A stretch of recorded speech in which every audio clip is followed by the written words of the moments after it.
Okay, this video is for Module 1, Section 2, and we're going to be concentrating on Objective 4 this time.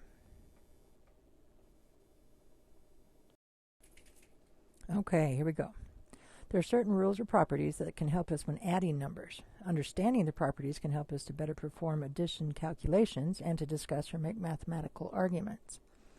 Okay, you're not going to be making mathematical arguments in this class for part of your grade, but if you need to explain to someone or you're disagreeing with someone, using the correct terminology is extremely helpful.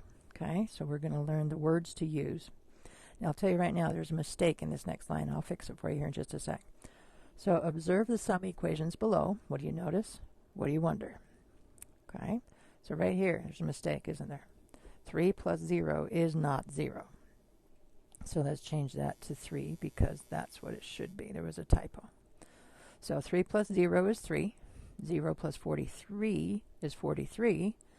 98,340 plus 0 is 98,340. And 0 plus a million is equal to a million. So I notice there's a 0 in each one. And I notice the other numbers are duplicated. So I wonder, is this always going to happen?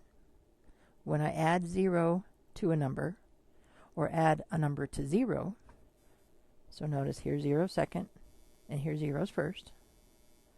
It's second, it's first. And I ended up with the same number I started with, other than the 0, right? Is that always going to happen? And the answer is yes, it will. And I'm sure you've already figured that out. Okay, this is called the identity property of addition.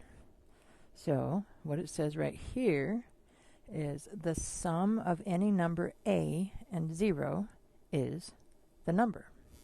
So a is any number. And because we're talking about whole numbers in this chapter, that's what we're going to talk about. However, it could be a fraction, it could be a decimal, it could be a positive, it could be a negative, it could be anything. So any number a added to 0 or 0 added to it is the number. So right here, that's all that means. It's just putting it in equation form instead of sentence form. Okay, now here's an example. So 17 plus 0 equals 17, or 0 plus 17 equals 17. Doesn't matter which order. 0 could come second, or 0 could come first. But the answer is the number. Okay, so the identity property of addition. That is something we're going to need to know and we'll be talking about. Okay, example 5. Find the missing number using the identity property.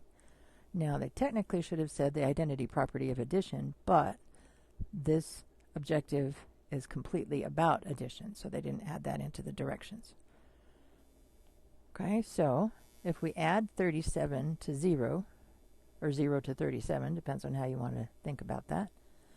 37 add 0 equals 37.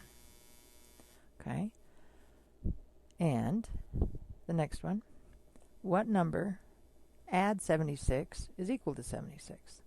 So what number do we add to 76 that doesn't change it? And again, the answer is 0, right? 0 is the additive identity. Okay, go ahead and try the other two on your side.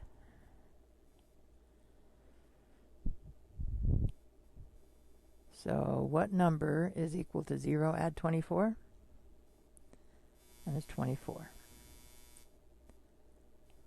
So 53 add what gives you 53 still? And that would be 0. It might seem like a kind of useless identity, but it is helpful when we do some other things later where we have to replace 0 with something else. Like instead of just a 0, we could have a 4 minus 4, and then you would work with that. And we'll get to that later, so don't worry about that now.